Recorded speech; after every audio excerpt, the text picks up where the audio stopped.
Bonjour, je voulais juste vous dire que j'ai tellement de photos et de vidéos à vous poster. Je les fais au fur et à mesure parce qu'il y en a beaucoup. Nous sortons beaucoup, nous faisons énormément de randonnées. Je pense que là, je suis sous mon marronnier, en train de me reposer. Mon fils et enfin, les hommes de ma vie sont partis faire quelques courses avant qu'on aille faire une randonnée sur le site du gouffre. Euh, à, à Castelmeur, c'est une petite maison coincée entre deux rochers.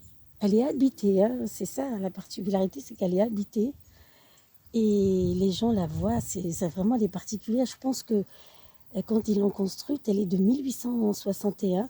Quand elle a été construite, c'est pas pour rien qu'ils l'ont faite comme ça. C'est pour tourner le dos au vent, voilà. Elle est vraiment particulière et atypique avec le fait qu'elle soit comme ça, coincée entre deux rochers. Je vous ferai des photos et je vous ferai, si je peux, des vidéos aussi.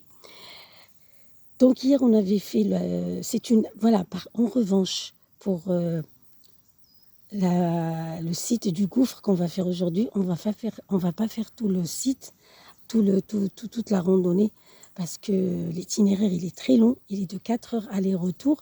On va se contenter de le faire partiellement par, je veux dire, par le sentier côtier, visiter, faire des photos et voir la maison, la petite maison coincée entre les deux rochers. Et puis derrière, un peu plus loin, il y a le gouffre.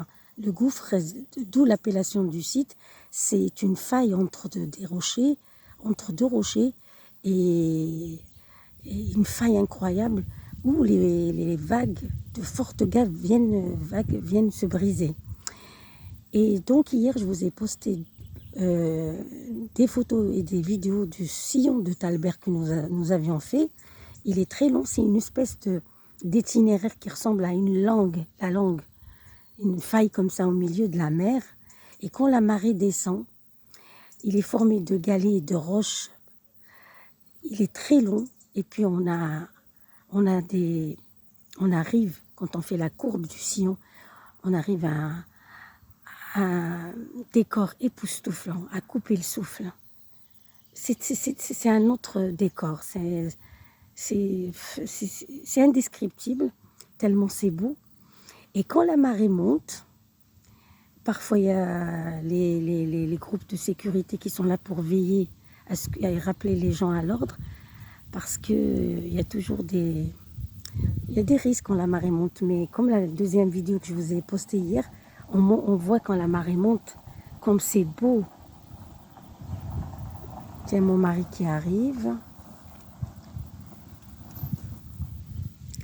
Et donc, c'est de très belles vidéos que je vous ai faites. Je vous les ai fait au fur et à mesure. Là, je suis sous mon marronnier.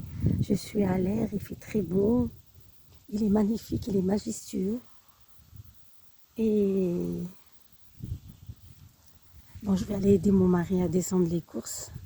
Mon fils et sa femme, ils ne sont pas encore de retour à faire. Ils vont nous rejoindre. Ils ont leur propre voiture.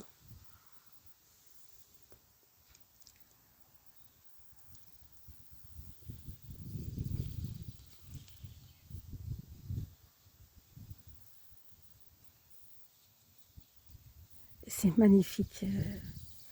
Je pense que pour visiter la Bretagne, il y a le Finistère, il est fabuleux.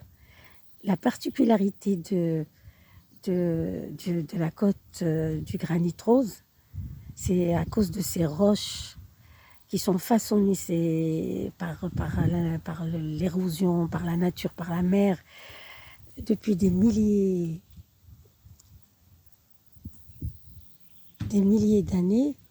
Et quand on veut les voir avec une très belle couleur orangée, presque orangée, il faut vraiment venir au lever du soleil ou bien le soir, au coucher du soleil. C'est pour ça que les photographes professionnels, tout ça qui font du tourisme, ils prennent les photos au lever du jour et au coucher du soleil. C'est magnifique. Voilà. Donc je vous poste comme ça au fur et à mesure. J'arrive.